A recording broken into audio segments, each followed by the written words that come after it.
In the Russian newspapers, you won't find any criticism of the special military operation, Russia's war on Ukraine, or of President Putin himself. This appears to be out of bounds in the current heavily controlled media environment.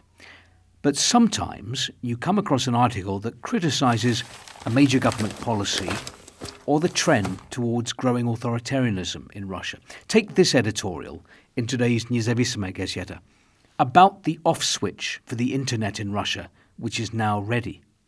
The piece is critical of draft amendments to the communications law that would give the FSB broad powers to cut communications. The bill has passed its first reading in the Duma, and if it passes all stages of approval, telecom operators will be required to suspend the provision of communication services on receipt of a corresponding request from the Federal Security Service in cases established by regulatory legal acts of the Russian president and the Russian government, in order to protect citizens and the state from emerging threats to security. Apparently, this applies not only to mobile, but also to fixed-line internet. It seems that this is the off switch that internet users have been talking about with concern for several years. Total shutdowns of the internet are becoming common practice in some countries. In particular, this could be seen in Iran in the wake of recent protests. In Russia, access to mobile internet has been restricted on a local level and for limited periods. At times, however, residents of some cities have complained about this lasting weeks. In accordance with the law, the FSB can use the off switch any time. Telecom operators will be unable to object. They will simply execute the order. The text of the bill limits shutdowns to cases that must be prescribed by the president and the government. The writer predicts, though, that in practice, the FSB itself will determine whether there is a threat to the security of citizens or the state, and it's difficult to imagine who will be able to effectively challenge this and in what cases. Apologists of shutdowns will argue that everyone used to live without the internet, so what? Yes, they did, just like everyone used to live without mobile phones, and before that, without any kind of phone at all.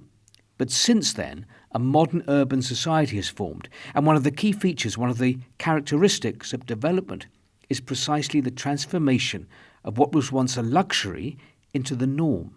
It is impossible to imagine the functioning of a modern economy and the life of a city, even a small one, without a functioning internet.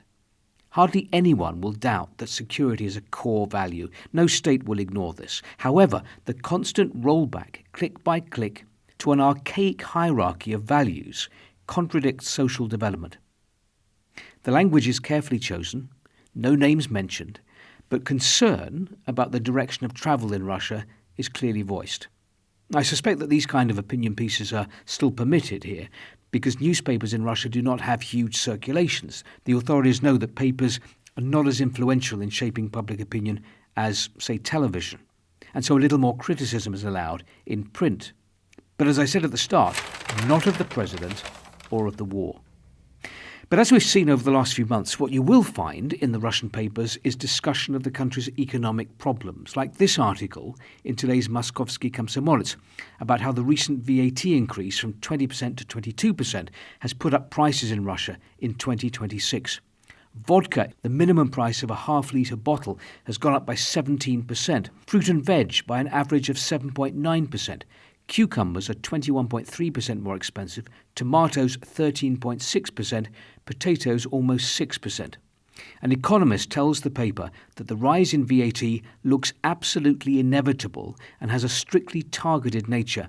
It is clear that the special military operation will continue for quite a long time, which means that the costs of defence and security declared by the Ministry of Finance will only grow. In other words, Russians are now being told that they're having to pay more in the shops to help finance the war.